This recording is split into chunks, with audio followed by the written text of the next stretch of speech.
여기서 처음 뵙네. 기억이 잘 안 나. 마주쳤을 거야.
거기 와인 창고인가 거기.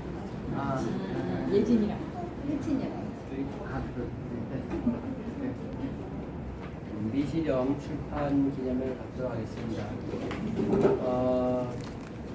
김민 씨는 뭐 저하고의 동료 내지는 동지 시인이라고 칭할 수 있을 만큼 가까운 사이여서 오늘 행사가 더욱 저에게는 의미가 깊습니다. 김림 시인의 시집 출간 기념을 큰 박수로 한번 우리 축하합니다. 예.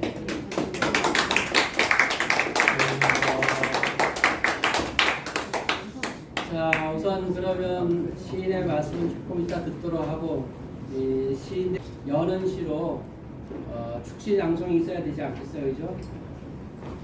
지원자 있으신가? 있어요?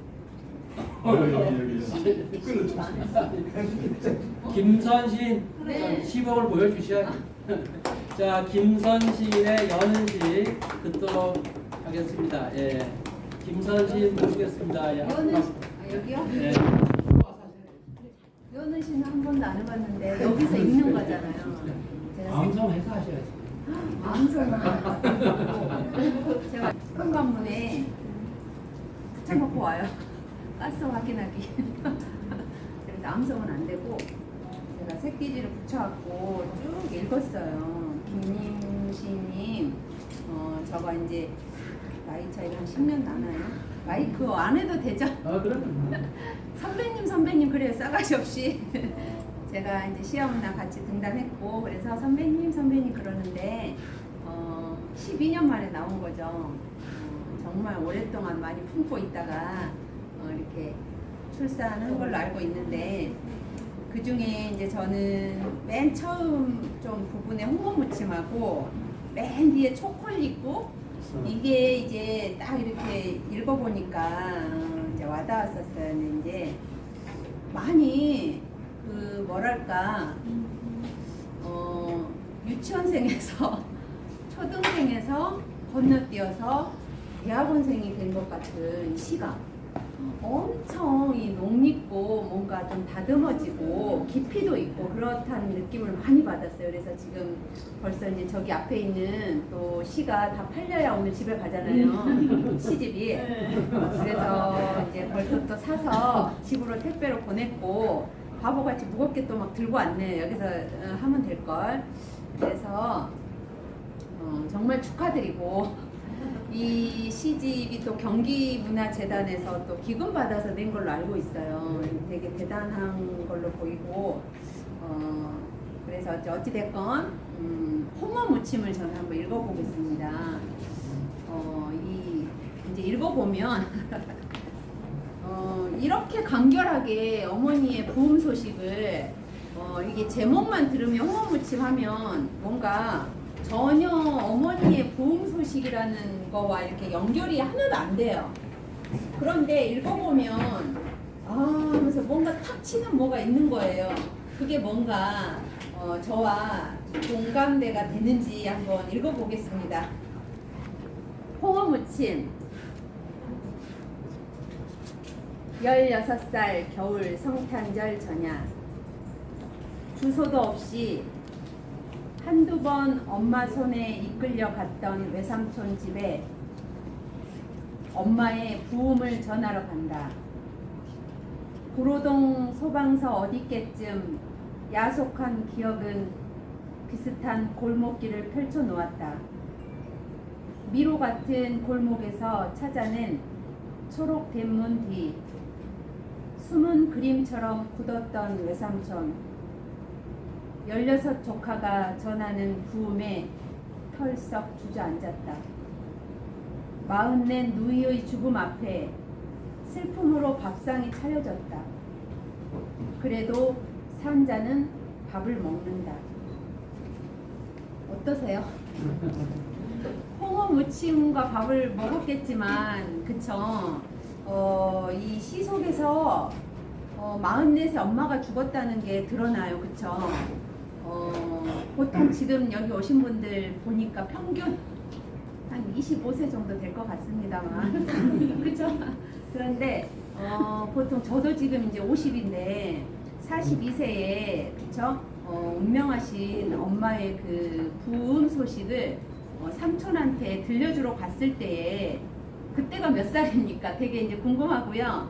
이제 질문도 같이 하면 되는 건가요? 안 돼, 안 돼. 안 돼요. 시만 이렇게 읊는 걸로 하고 들어가겠습니다. 감사합니다. 다음 우리 김림 시인의 작품 3개를 들어야 되는데, 오늘 원래 이제 최종천 시인이 사회도 모시고 하려고 했는데 너무 김림 시인에 대해서 아는 게 많아가지고 제가 부득이 사회를 보게 됐습니다. 근데 아마 뭐 삐쳐서 그런가 오늘 좀 모습을 안 나타내고 그게 아니고 집안에 특별한 일이 있어서 오늘 못 오셨습니다. 그래서 작품 3개는 우리 유치해서 듣도록 하고 오셨으니까 덧담을 거 한두 마디 우리 들어야 되지 않겠어요? 그죠? 우리 김림 시인과 함께 활동하고 있는 윤정문화연구회 작가에서 맹렬하게 활동하시는 권희상 연대활동위원장 모시고 덕담 한마디 듣도록 하겠습니다. 권희상 시인입니다. 예. 권위와 위상이 있는 덕담을 드리겠습니다. 예. 일단 앉으세요. 저기 이제 김림 시인은 저희하고 일단 같이 시를 쓰고 했지만은 시를 또 중요한 게 이제 이 말씀을 꼭 드려야 될 것 같습니다. 아직도 친일 문인 기념문학상을 주고받고 심사하고 있습니다. 우리나라가 그렇습니다. 뭐 아시다시피 중앙일보에서 하는 이당문학상 서정주 기리는 상이지 않습니까? 서정주가 어떤 행동을 한지 잘 아시지요? 오장마스의 송가. 그래서 조선의 청년들이여 황군을 위해서 죽자 이런 시를 쓴 사람입니다. 또 그분은 전두환을 찬양했죠.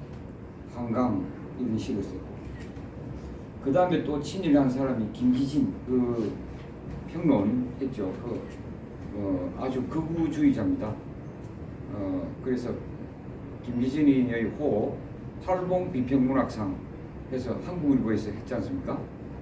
또 조선일보 정말 국가대표급 친일 문인 김동인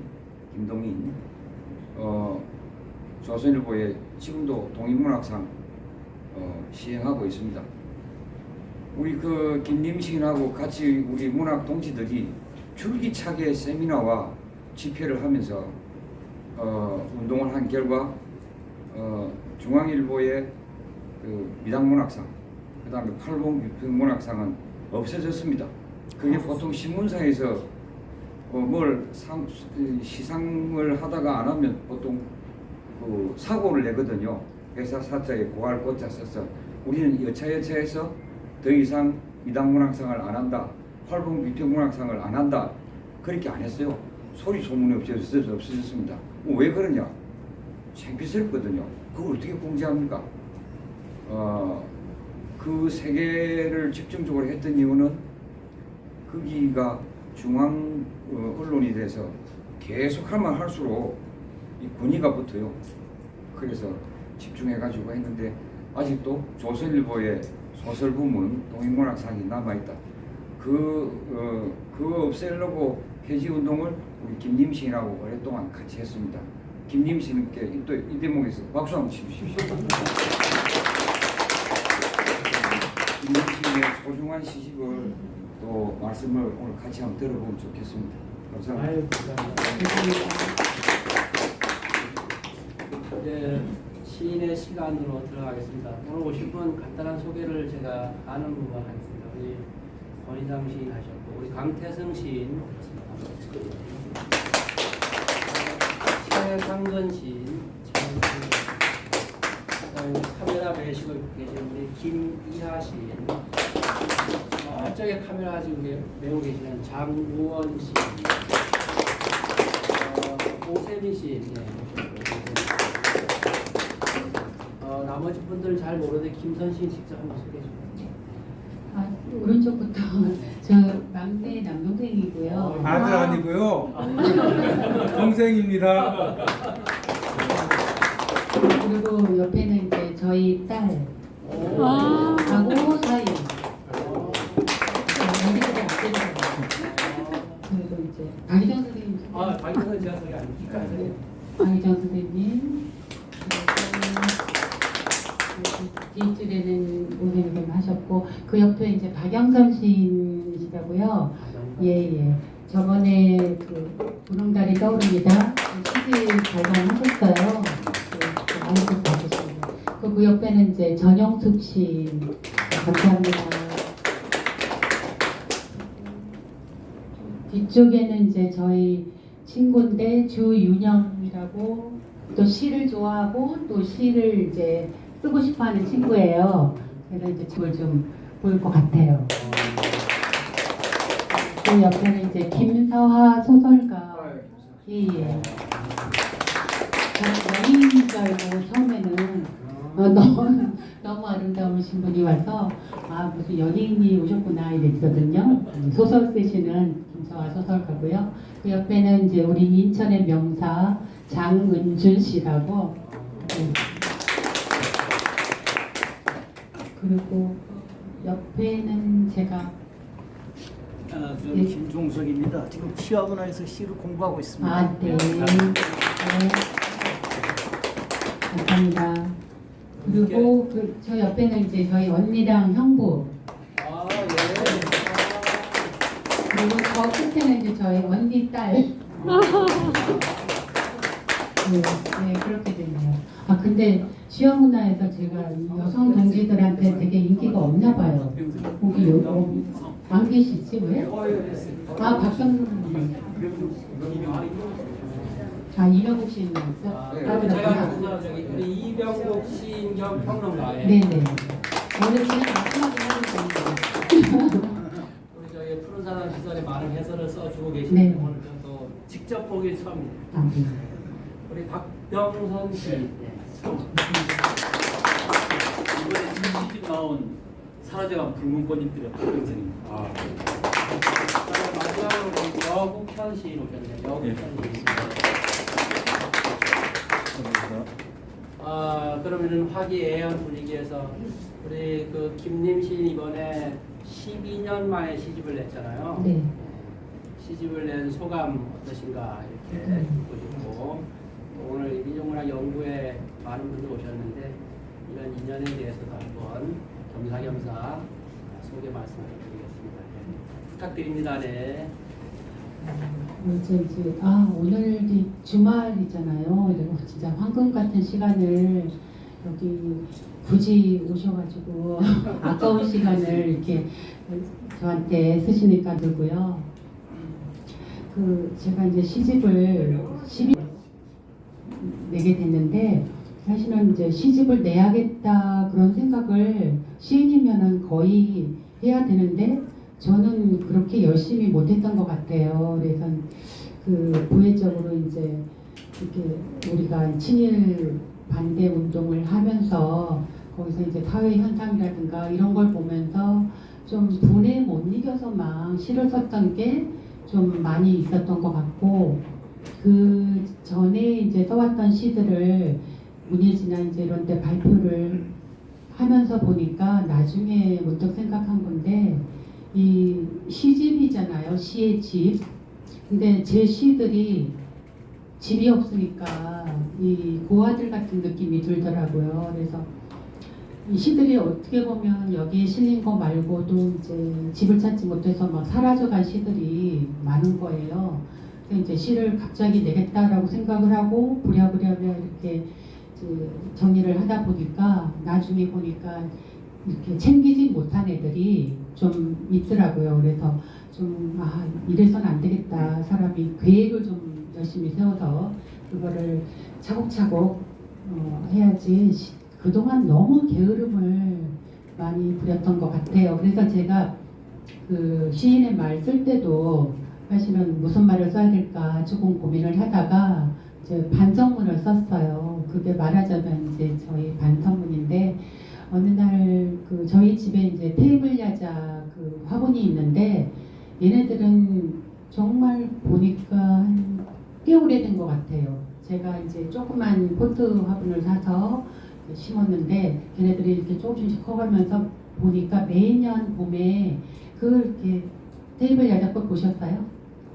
그게 이렇게 좁쌀보다는 조금 큰데 열심히 이렇게 꽃을 피우더라고요. 그래서 얘네들은 이렇게 열심히 꽃을 피우는데 나는 뭐 했나 그런 반성이 갑자기 스쳐서 이제 저는 이렇게 미시령을 내게 됐는데 그 미시령에 대해서는 해설을 쓰신 분이 원래 더 설명을 잘해 주실 건데 오늘 또 그분이 바쁘시다니까 뭐 어쩔 수 없고요. 그래서 일단은 제 이제 시는 12년 동안 이렇게 모은 거기 때문에 아까 김선 시인이 얘기를 했지만 그 첫 부분과 끝으로 갈수록 이 편차가 커요.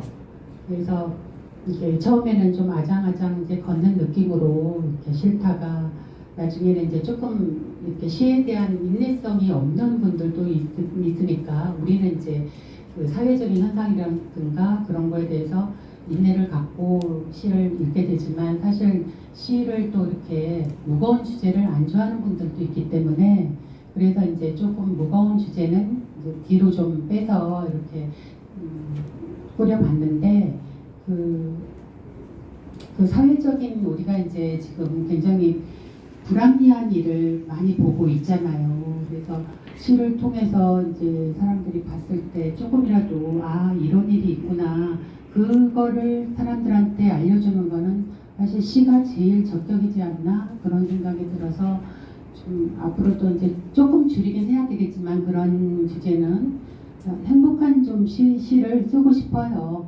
근데 그 행복한 시를 쓸 수 있게 될지는 아직은 돌아가는 사회를 보니까 희망적이진 않은데 우리가 조금 마음도 막 요즘 사람들이 너무 우울해 있잖아요. 그래서 저도 막 좀 그 마음을 달래줄 수 있는 사랑시 같은 걸 좀 써보고 싶은데 안 될 것 같다고 누가 옆에서 그러더라고요. 이런 건 아니지 사랑시가 되겠어? 그런 얘기를 하길래 좀 달달한 사랑시도 조금 써보고 싶습니다. 네. 네. 12년 만에 시집을 내니까 기분이 좋아요? 처음은 좋고요. 네. 또 이제 두 번째는 좀 아쉬움이 좀 있고 또 세 번째는 좀 반성이 많이 돼요. 왜 이렇게 게을렀지? 그래서 다음에는 좀 더 이제 부지런하게 써서 이제 세 번째 시집을 해야 되겠다 그런 생각을 했어요. 이 출판 기념회 이제 날짜를 잡고 나서 김림 시인이 어떤 걸 그 질문과 대답을 준비해야 되냐 해서 저는 그런 게 전혀 없다. 그냥 와서 자연스럽게 하면 된다. 아무런 사전에 지금 약속이 없고 하고 있습니다. 얼마나 자연스러운 게 좋습니까? 예.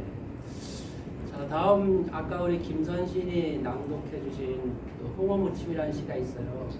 제가 처음에 그 원고를 읽고 아주 감동을 받아서 눈물을 흘렸습니다. 저희 어머니 얘기 같았어요. 그래서 호의 무침에 나오는 어머니, 또 그 뒤에 나오는 아버지의 등에 나오는 아버지, 아버지, 어머니를 비롯한 가족 얘기를 좀 듣고 싶습니다. 네. 들려주시기 부탁드립니다. 네. 제가 엄마와 이제 아버지를 얘기를 쓴 게 몇 편 있어요. 이제 대표적으로 이제 홍어무침이 엄마에 대한 이야기인데, 엄마가 제가 이제 16살 그때가 12월 23일에 돌아가셨어요. 16살. 엄마 나이는 그때 44살이었고, 그러니까 16살이면 한참 이제 감수성이 예민한 시기이기도 하고, 그 당시에 저희는 연합고사를 봤거든요. 연합고사를 20일 날 봤는데, 20일 날 이제 엄마가 오래 앓으신 게 아니라, 왜 옛날 여자분들은 이렇게 병을 숨기잖아요. 가족들이 걱정할까봐. 그래서 이제 피곤해서 간이 안 좋았던 것 같아요. 그래서 한 3개월 정도 이제 간성혼수 이런 게 와가지고 복수가 막 차고 그랬는데도 가족들한테 얘기를 안 하고 병을 키우셨더라고요. 그래서 한 3개월 정도 앓다가 돌아가시는데, 제가 연합고사 20일 날 이제 보러 가잖아요. 그러면 그 전날까지 좀 혼수 상태였는데, 그 어머니의 힘이란 게 정말 놀라운 게 20일 날 이제 저 시험 보러 가면 19일 날 밤에 정신이 돌아오셨어요. 그래서 이제 언니한테 그 찰밥 준비해라, 뭐 엿 준비해라 이러면서 그걸 챙기시더라고요. 그 정신에. 그러고 나서 20일 날 이제 저 시험 보러 가고, 그리고 이제 저 나가고 한 1시간 있다가 이제 완전히 이제 혼수 상태에 빠지신 거예요. 그래서 23일 날 밤 11시 10분인가 20분 그쯤에 돌아가셨어요. 그러니까 말하자면 이제 이틀상인 거죠. 25일 날 크리스마스에 또 장례식을 했어요. 그때가 1977년.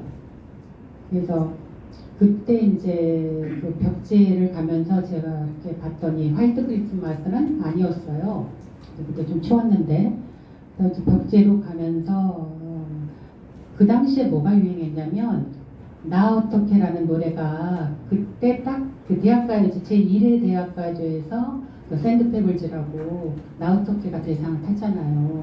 근데 이제 그 노래가 얼핏 막 이렇게 어디선가 들렸던 것 같아요, 느낌에. 그래서 그 제가 나 어떻게 노래를 들으면 그 상황이 막 이렇게 몰입이 돼가지고 그 노래를 차마 못 듣겠더라고요. 그래서 그런 이제 엄마가 그렇게 이제 돌아가시고, 이제 아버지는 이제 보통 우리나라 남자들이 여자들은 혼자가 돼도 씩씩하게 그래도 잘 견디는데 남자분들은 그렇지가 못한 것 같아요. 그래서 이제 엄마가 돌아가시니까 이제 의지하는 데가 술이었어요. 그래서 이제 술을 많이 의지하고 사시다가 아버지도 한 59살쯤에 돌아가셨는데 한 7년 후였던 것 같아요. 그래서 이제 그 아버지도 그 알고 보면은 그 젊었을 때 어떤 꿈을 많이 자기 마음대로 펼치지 못하고, 그래서 그 좀 억울했겠다 그런 생각이 이제 제가 이 나이 돼 보니까 좀 들었던 것 같아요. 그리고 사업하다가, 그러니까 마음이 약한 사람들은 사업을 하면 안 될 것 같아요. 이제 아버지가 용산에 사시다가 이제 벽돌 공장을 하셨는데, 그 벽돌 공장을 하면서 이제 용산에 사는 사람들이 철거를 당해갖고 다 저쪽 잠실 쪽으로 이주를 했거든요. 근데 일반적인 사람들 생각에는 그 사람들이 철거를 해서 이주를 했으니까 집이 필요하겠다 이렇게 생각하잖아요. 그래서 어떤 사람이 옆에서 이제 그쪽에 가서 집을 지어서 팔면 이게 사업이 잘 되지 않겠냐. 그래서 그쪽에 가서 이제 집을 지어서 했는데, 집을 지었는데 문제는 철거당한 사람들이 그 주머니가 넉넉하지 못하잖아요. 그러니까 이제 그 외상이 다 깔린 거지. 그래서 이제 그거를 못 받고 계속, 그래서 제가 이제 수렁이라는 시에서 그 지금 오금동이 굉장히 부유적이죠. 번화한 동네가 됐죠. 그 올림픽공원 있는데 그 송파 쪽에. 근데 그 당시에는 이제 거기가 그 동네였거든요. 근데 제 생각에는 그 약간 그 신장로에서 이렇게 개미굴처럼 이렇게 들어간 동네였어요. 거기가 그 당시에는. 그래서 막 비가 오면 정말 장화가 없으면은 다니지도 못하고 서울인데도 이제 그 당시엔 그랬던 동네라. 네, 이제 아버지가 결국은 이제 거기서 그렇게 한풀 일을 하시다가 돌아가시게 돼서 그래서 뭐 이제 마음 약한 사람들은 절대 사업하지 마시라고 그렇게 제가 얘기를 드리고 싶네요. 근데 아버지 얘기는 이제 그렇게 마감이 돼요. 그러니까 이 시인들의 가족 얘기는 다 슬프고도 위대한 것 같아요. 잘 들었습니다. 이번 시집을 보면 또 이소 같은 시에서 계양산도 나오고 또 시집에 들어 쓴 시인이 또 최정천 시인인데 인천에 거주하시고 또 송병걸 시인이 또 표사글도 써주시고 또 이병국 시인도 이렇게 참석해 주시고 지금 살고 있는 인천에 대해서 네. 마을에 대해서 한번 좀 소개를 부탁드립니다. 네. 오셔야 해요.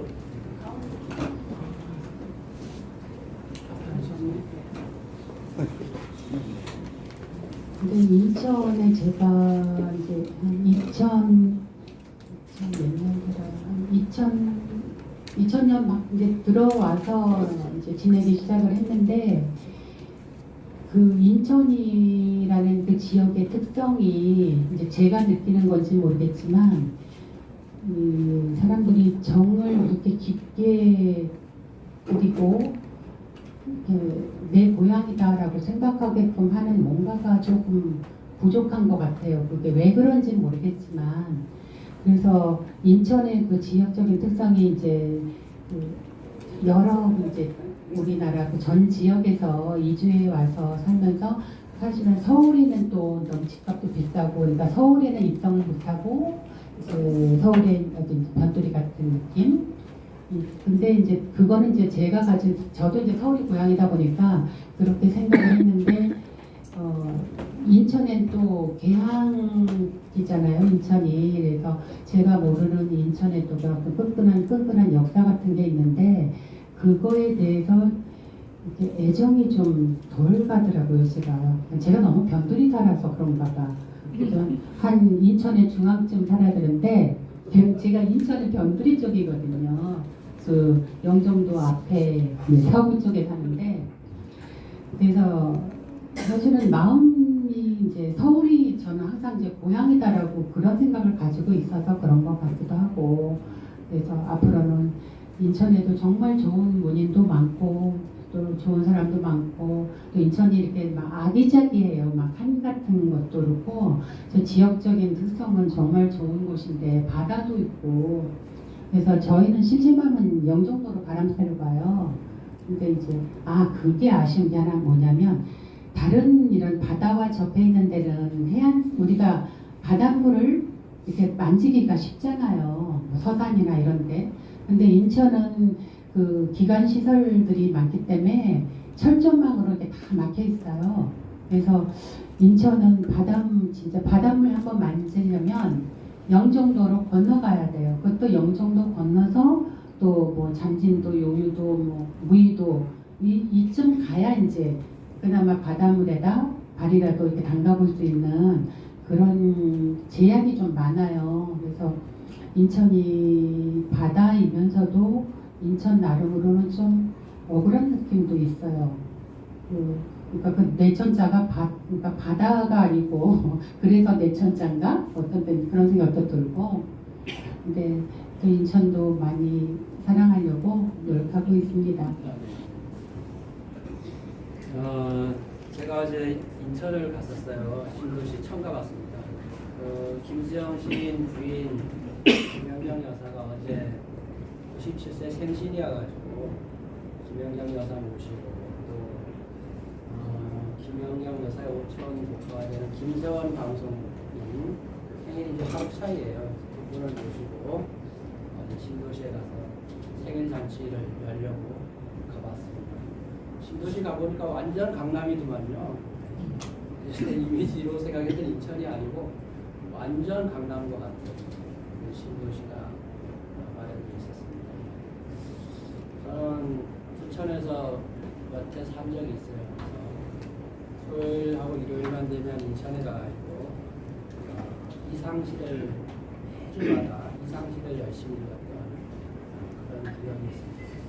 시를 공부하면 이상시가 너무 어려워서 이상시를 이해하지 못하고 어떻게 내가 시를 공부한다고 할 수 있냐. 이상시는 내가 꼭 다 뭔가 독파해봐야 되겠구나. 그래서 저 6년간 읽었어요. 이상시를. 문학사상이라는 잡지에 발표한 적도 있고. 그래서 인천은 이상시를 읽게 한 그러한 장소다라는 생각이 저한테는 매우 각인되어 있는 곳입니다. 자, 이번 김림 시인의 시집 제목이 미시령이잖아요. 그래서 그 경험에 대한 얘기가 있는데 김림 시인에게 이 미시령에 대한 추억이라고 할까 경험담을 한번 또 듣도록 하겠습니다. 미시령, 예. 미시령을 읽을까요? 읽든지 뭐 설명을 한번 해주세요. 읽어볼게요. 몇 쪽이에요? 65쪽이요. 65쪽. 네. 미시령. 가파른 고립을 찾아가는 길이었다. 오래전 종적을 감춘 길. 나보다 앞선 이들이 대구의 침묵 속으로 가는 동안 나의 눈동자는 정체를 알 수 없는 관역에 고정되었다. 여전히 산마루는 완강히 그물건 채 다가오지 말라고 한다. 얼마나 많은 걸음들이 경기 앞에서 돌아섰을까. 금단의 선을 넘은 이들은 돌이 되어 어깨동무를 하고 있다. 저마다 제 몸 가득 묘비명을 새긴 채 김님 여기 깃들다. 속초 밤바다에 누워 낮에 두고 온 미시령을 꺼내어 본다. 한 채 적분도 허락지 않던 도도한 자태. 연신 차 앞 유리를 훔쳤다. 밀어낼수록 더욱 두꺼워지던 안개. 멀미가 일었다. 바다를 배회하다 극한에서 일어선 유빈. 미시령은 혹독한 추위 앞에서야 제 높이를 회복한다. 미시 전에는 이제 저희가 강원도 쪽에 자주 갔었는데 한계령하고 이제 미시령이 있잖아요. 그러니까 한계령에는 보통 사람들이 참 많이 가요. 근데 상대적으로 이 미시령은 이제 그 당시에도 길이 별로 좋지 않아서 위험하기도 하고 그랬는데 그때 미시령에 이제 저희가 새벽에 차를 이제 경전을 해서 갔겠죠. 가는데 안개가 정말 짙게 꼈더라고요. 근데 미시령 가신 분들은 알겠지만 그 미시령 길이 굉장히 위험해요. 그래서 안개가 이제 잔뜩 꼈는데 이렇게 내려가다가 거기가 급커브 길인가 봐요. 근데 안개 때문에 미처 이제 그때는 내비도 별로 이렇게 시원찮은 때라서 내비 안개도 별로 없었고, 근데 안개가 너무 짙어서 가다가 정말 이렇게 직진을 할 뻔한 거예요. 근데 이제 갑자기 핸들을 꺾으니까 위험하잖아요. 근데 안개가 정말 그렇게 짙은 안개는 저는 그 미시령에서 처음 봤던 것 같아요. 생명의 위협도 있었고, 그래서 이제 그 미시령을 생각하면 좀 아찔한 생각이 들어요. 근데 이제 미시령을 이 시집을 내고 나서 보니까 지금 미시령의 그 고속도로가 이렇게 옆으로 뚫렸죠. 그래서 미시령을 사람들이 그 전에는 그래도 이렇게 미시령을 거쳐서 갔는데 지금은 이제 뭔가 뭐랄까 이 고속도로에 제껴져서 또 이렇게 노인 같은 그런 이제 처지라 그럴까 가뜩이나 하는데 그래서 미시령이 그런 느낌이기도 하고 그 미시령에 이제 저희가 차를 내려서 한번 이렇게 간 적이 있는데 그 근처에서 그 까마득한 그 절벽 앞에 이제 경계석이겠죠. 이제 경계석인데 그 경계석 옆에 어떤 누군가, 그러니까 이렇게 정식적인 어떤 추모 뭐 이런 비석은 아닌데 누군가가 여기다가 이렇게 기념한 듯한 그런 느낌의 이렇게 작은 그 비석 같은 걸 봤거든요, 제가. 그래서 그거를 보고서 이제 미시령에 대한 그 시를 쓰게 됐어요. 아, 여기서 누군가 혹시 발을 잘못 디뎌서 돌아가셨나? 그런 생각이. 네? 교통사고, 제가 그 맞닥뜨렸던 교통사고일 수도 있겠고, 거기가 참 위험하더라고요. 그래서 뭐 TV 어떤 데 보면 왜 공포극장 이런 데 보면 거기도 나와요. 그 미시령 그쪽 길이. 그래서 또 왜 젊은 사람들이 그 산악 그 조난을 당해서 또 잘못되기도 하고 그런 그 미시령 입장에서는 또 그 미시령이 만약에 사람이다라고 친다면 그 사람들이 나를 좋아서 찾아왔는데 내 품에서 이렇게 잘못되거나 목숨을 잃거나 하면 또 미시령 자체도 슬프지 않을까? 그런 생각이 들더라고요. 미시령은 좀 아픈 기억이 들어요. 그래서 네, 말씀 들으니까 미시령의 짙은 안개가 우리에게 앞에 놓인 어떤 운명에 대한 그런 감정을 느끼신 것 같아요. 김님신 이렇게 단독적으로 말씀하시는 걸 처음 들었는데 아주 차분하게 여러 가지 말씀을 잘 하시네요. 저기 우왕청 씨만을 갖고 왔는데 못 먹었어요. 생각해 보니까. 네.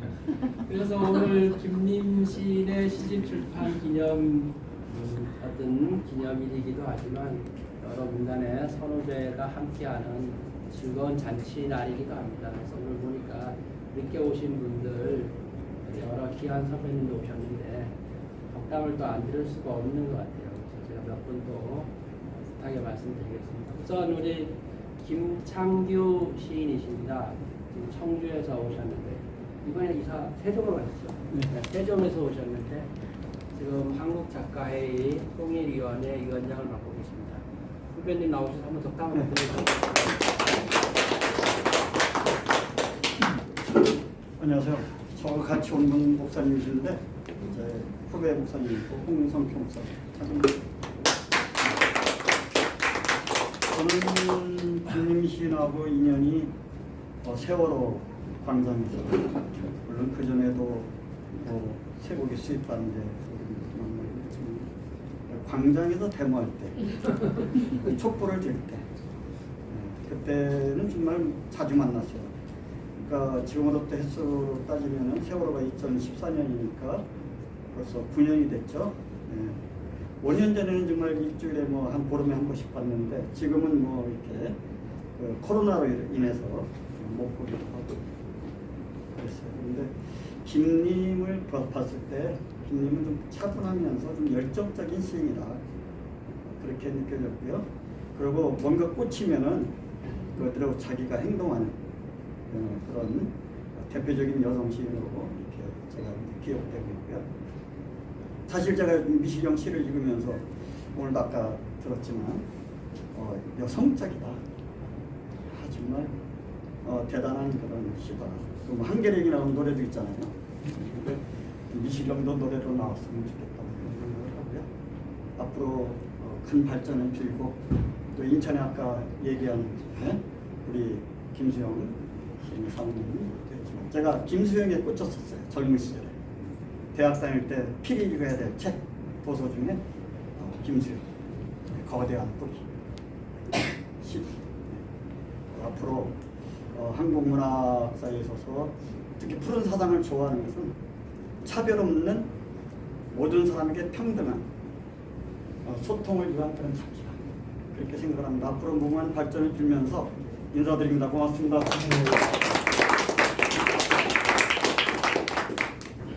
다음 강몽구 선배 모시려고 했는데 전화받아. 그러면 박mon보 선배 조금 이따 들어오시니까 모시도록 하고, 우리 젊은 시인이자 평론가 이병국 시인, 뭐 인천에서 멀리서 오셨는데 한번 스스로 없는 말씀 한번 부탁드리고. 시인입니다. 예. 인천 작가의 사무국장님이시고요. 장차 회장님.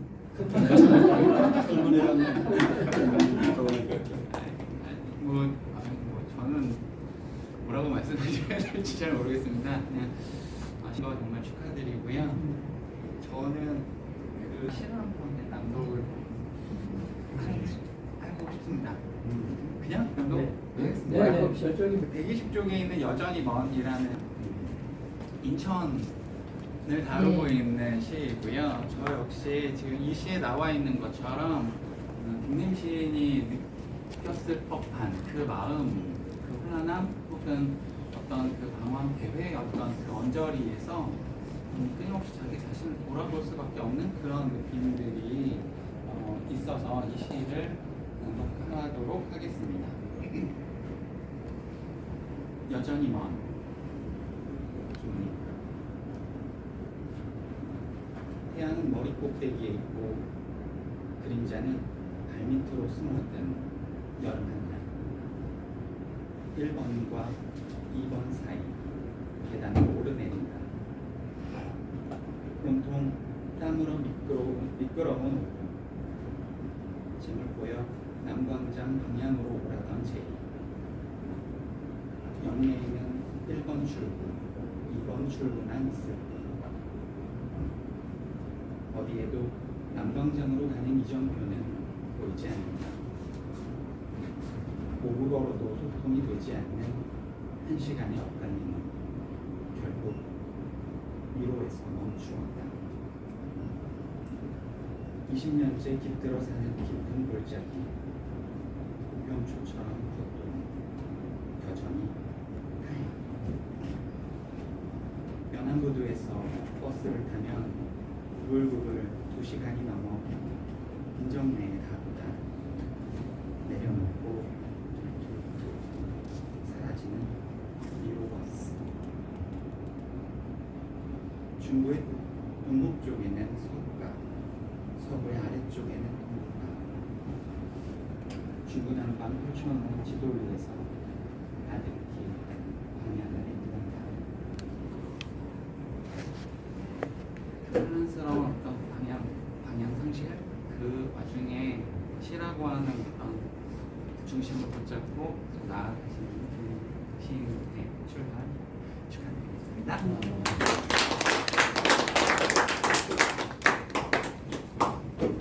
이병국 시인이 요즘 우리 문단에서 평론을 뭐 말할 것도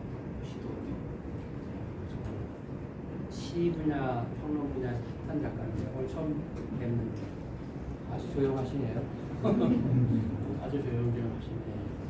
감사드립니다. 박문호 선배 오셨네. 네. 나오셔요. 김창기 선배도 하셨거든요. 빨리 시간이 없으시면 우리 박몽구 선배님 모시고 또 귀한 덕담 듣도록 하겠습니다. 박몽구 선배님.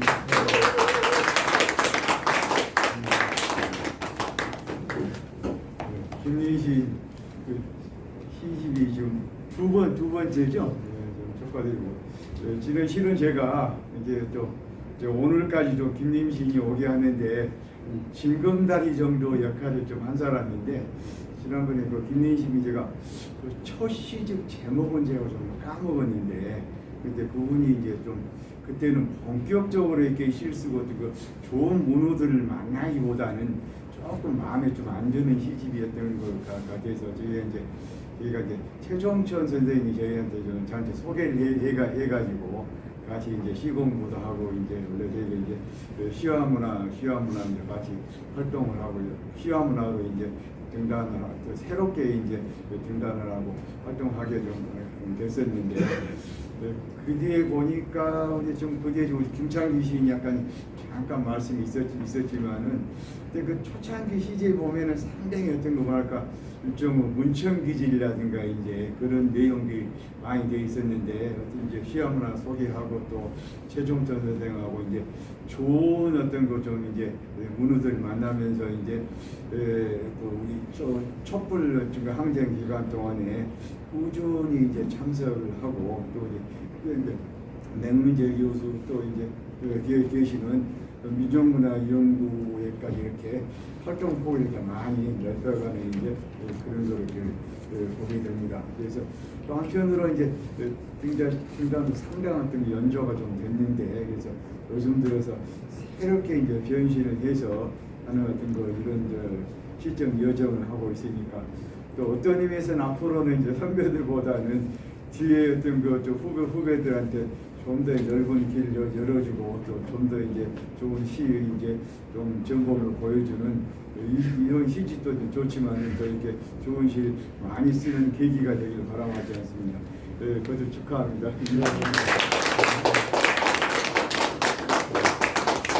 방금 말씀해주신 강홍보 시인은 지금 시와 문화 발행을 맡고 있고요. 한국작가의 시군과위원장을 맡고 계십니다. 뒤늦게 오셨는데 김윤환 시인 겸 목사님 오셨네. 난 김윤환 시인하고 김님 시인하고 가까운 줄 몰랐네. 이렇게 오셨네. 김윤환 시인 모시겠습니다. 복담 한마디 부탁드립니다. 네.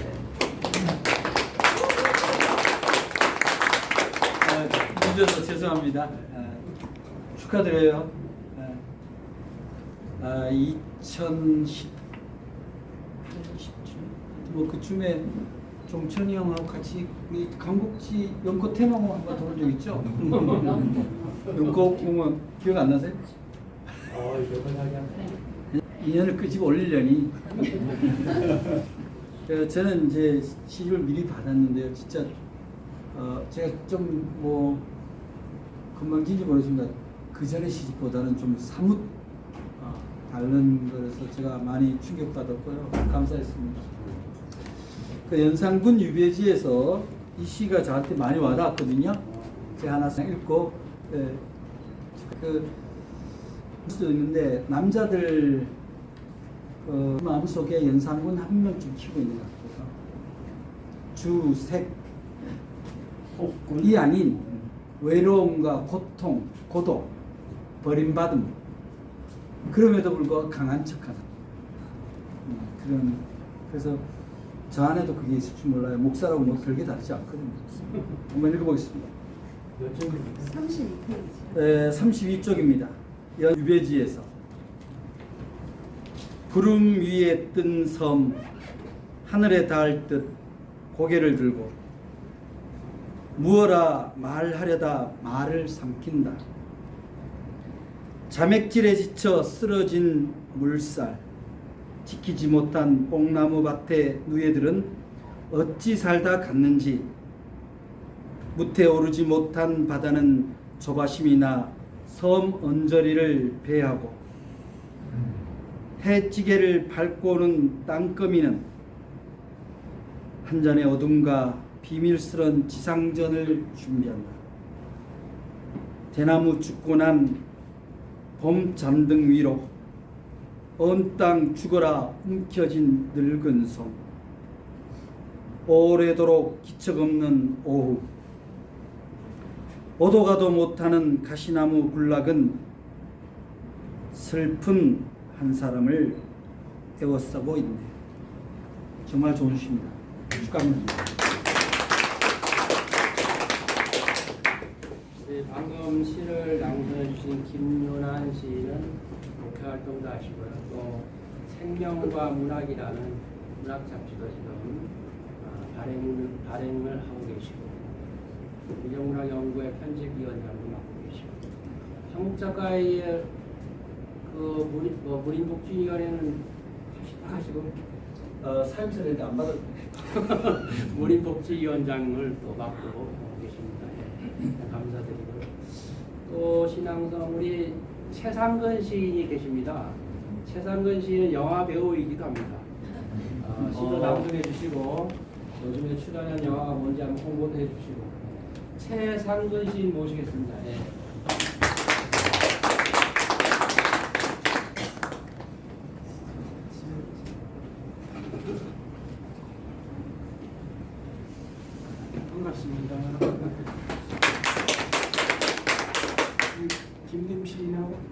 아니라 친구처럼 지내는 사이예요.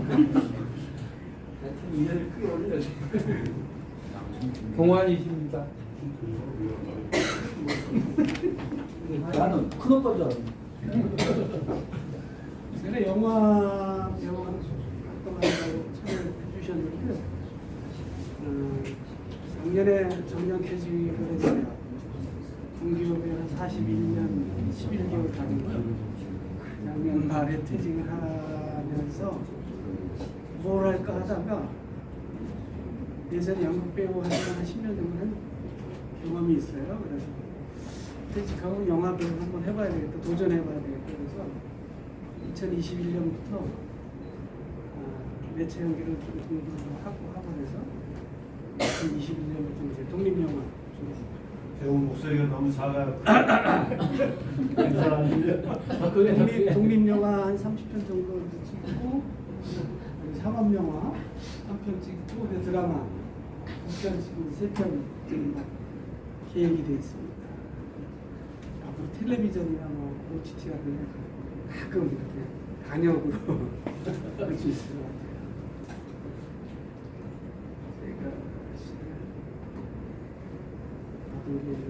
아니 그 대사 있는 게 언제 개봉한다? 대사 있는 거 내년에 개봉한다 그랬는데 소개를 해야 될 것 같아요. 개봉할 때. 개봉해 봐야. 아직 이미지 단역 수준이라서 이렇게 대사가 많지 않아요. 그럼 나는 개봉할 때까지 한다.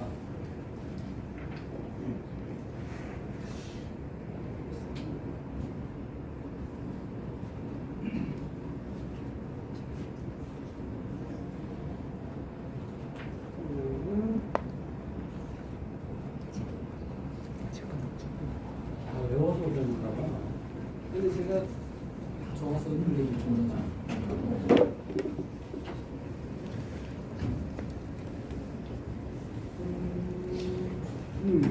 71쪽에 있는 휴전선 한번 읽어보겠습니다.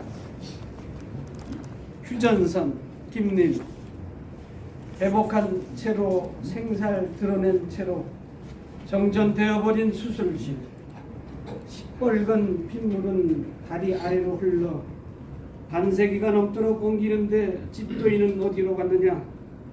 살 속을 파고드는 날카로운 철조망은 이미 어두운 핏줄 속으로 다리를 틀며 엄습해온다. 뱀의 혀처럼 감겨오는 이 불화를 적출해다오. 꺼져가는 심지에 불을 당겨 두 동강난 몸을 봉합할 것. 그리고 이제 누가 나를 이 수술대 위에서 내려다오. 제가 읽은 시 중에 좀 제 마음에 굉장히 와닿았던 시라서 낭송해 보았습니다. 고맙습니다. 이제 시간이 다 되어가는데 김님신 혹시 뭐 저기 낭송에 추천하실 분 있으면 아시는 분 있어요? 박완섭 씨. 박완섭 씨는 왔어? 인천에서 왔네요. 박완섭 씨 낭송 많이 잘하시네요. 네. 이 준비가 돼 있는 거 아닌가? 아니 이제 이제 왔어요. 그럼 박완섭 시인 준비 중에 동안 하신다고. 박완섭 시 모시겠습니다. 예. 우리 저기 김림 시인님하고 아까 신문지 하신 분하고 친구라고 그러신데, 예, 그 영화 개봉한다고요? 영화 개봉 저기 문개봉 시인이 언제 저기 개봉할 건지 그 날짜는 아마 정해질 겁니다. 우리 이병국 시인이 아주 그냥 저기 무슨 개그라 그러죠 이걸? 삼축이 아직 없는데 조금 있으면은 또 와요. 근데 우리 김내미 시인님 시집을 이제 쭉 봤는데 미시령 전체를 다 봤어요.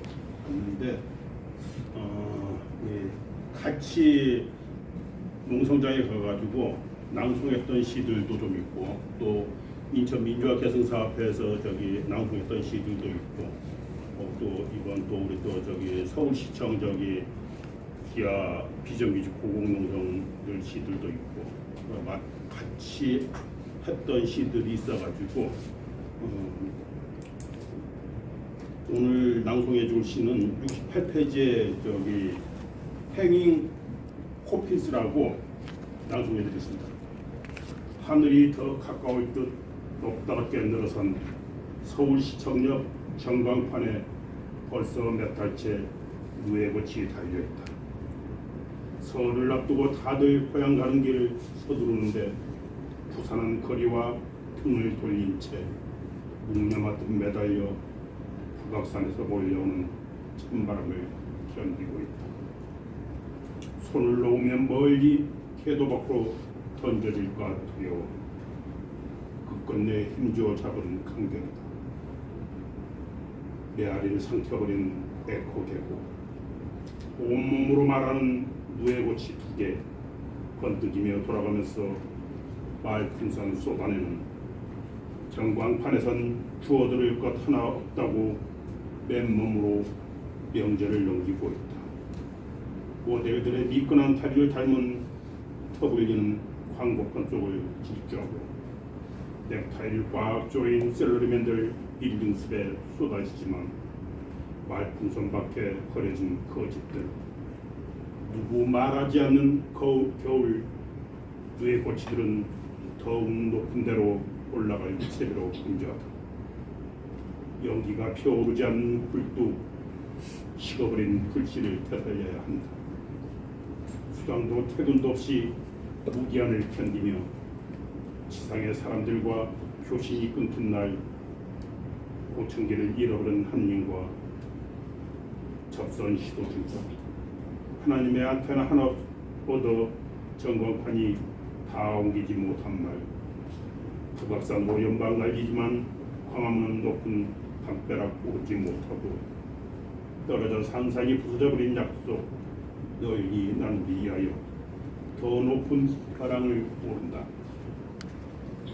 방송국 송신탑보다 한 발이라도 더 올라가야 솔깃한 소리들 넘어 그리운 사람들에게 닿는 말 지키기 위해 보이지 않는 벼랑을 더 높이 오른다. 침낭 속 누에꽃이 되어 얼음의 세상을 걷는다. 거리를 덮은 신문지 넘어 살아있는 말 한 줄 지키기 위해 아이는 오늘 밤도 문소리의 청각을 모을 것이다. 툭손에 선물 가득 들린 발소리. 이상입니다.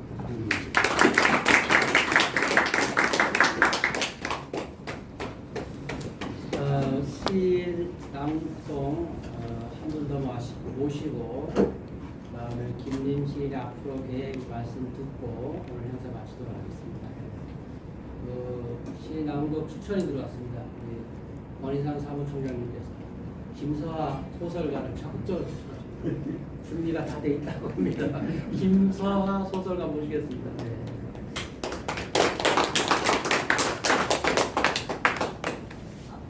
안녕하세요.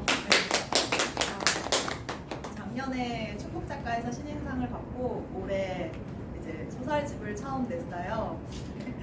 네, 서울국제도서점에서 권인상 회장님을 만나고 이렇게 축복작가회에 들어오게 됐습니다. 오늘 너무 축하드리고 네, 만나뵙게 돼서 반갑습니다. 네.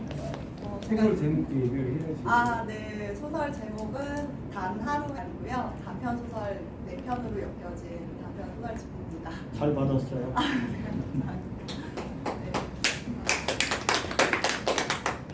제가 시를 잘 몰라서 되게 걱정했는데 사실 가장 와닿았던 게 저도 홍어무침이었거든요. 근데 가장 처음으로 이렇게 낭독을 해주셔서 제가 시를 많이 모르지 않진 않나 이러면서 뒤에서 뿌듯했는데 그 다음에 두 번째로 제가 좀 좋았던 게 그 22페이지에 놓지 못한 것들이 조금 와닿아서 그거를 낭독하도록 하겠습니다.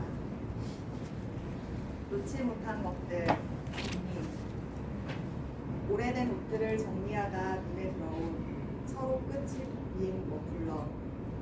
단단하게 묶인 매듭, 풀어줄 용기가 없다는 듯 서로를 움켜쥔 채 완고하다. 겨우 풀어낸 자리에 난 뽀깃뽀깃 구겨진 게 꽤나 오래 안 담은 흔적이 선명하다.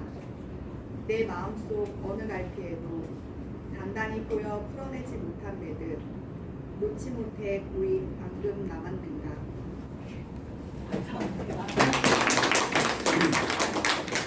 앞으로 계획 말씀해 주세요.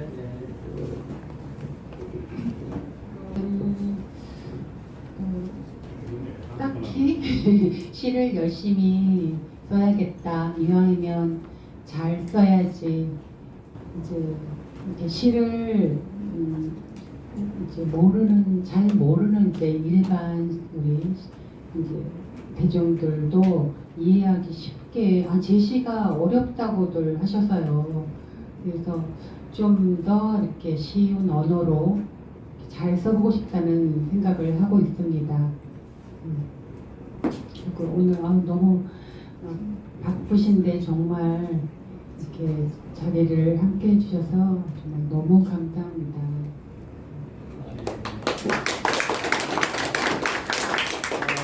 오늘이 2023년 6월 24일입니다. 제가 이 날짜를 더 한번 말씀드리는 것은 제가 지난번 함진원 시집출판 기념회 때도 말씀드렸는데 그 백기환 선생님이 방배추 그 친구분에게 늘 자주 하셨던 말씀이 뭐냐면, 배추야, 나의 오늘의 말과 오늘의 행동이 다 역사야, 이렇게 자주 말씀하셨다고 해요. 언뜻 들으면 좀 거만한 말소리 같지만 하나의 행동과 말에 그만큼 의미를 스스로 가지려고 많은 노력을 하신 면이라고 생각해요. 그래서 오늘 우리가 이렇게 조촐한 모임이지만 오늘 날짜에 이렇게 출판 기념회 한 것이 우리에게 역사가 될 수 있다고 생각을 합니다. 그래서 함께 이 역사의 현장에 함께 해주셔서 감사하고요. 아까 김림 시인이 이제 산울림의 그 나 어떻게를 좋아했다고 하는데, 제가 내일 그 산울림의 둘째 가수 김창훈이 있잖아요. 김창완, 김창훈, 김창익 이렇게 있는데 제가 이제 김창훈 가수하고 가까워요. 내일 그 김창훈 어머니 모시고 점심 약속이 있습니다. 내일 제가 그 심은 시인 답사 끝나고 나서 12시에 그 김창훈 시인과 점심 약속이 있는데, 혹시 시간이 되시는 분은 내일 흑석동으로 오시면 됩니다. 그 서울문학기행이라고 있는데 이게 아주 인기 프로그램이어서 신청하면 하루에 다 끝나요. 그래서 그 시문 답사도 30명 시민을 대상으로 하는데 마감은 됐지만 뭐 답사하는데 더 공부하겠다는데 뭐 막을 건 없잖아요. 혹시 시간 되시면 내일 흑석동으로 오시면 답사도 하시고 김창훈 가수를 볼 수도 있을 것 같습니다. 우리 김림 시인의 시집, 두 번째 시집이죠. 미시령 출판 기념회는 이 정도로 마치도록 하겠고요. 기념사진 찍고 또 이후의 시간을 마련하도록 하겠습니다. 다 함께 큰 박수로 축하.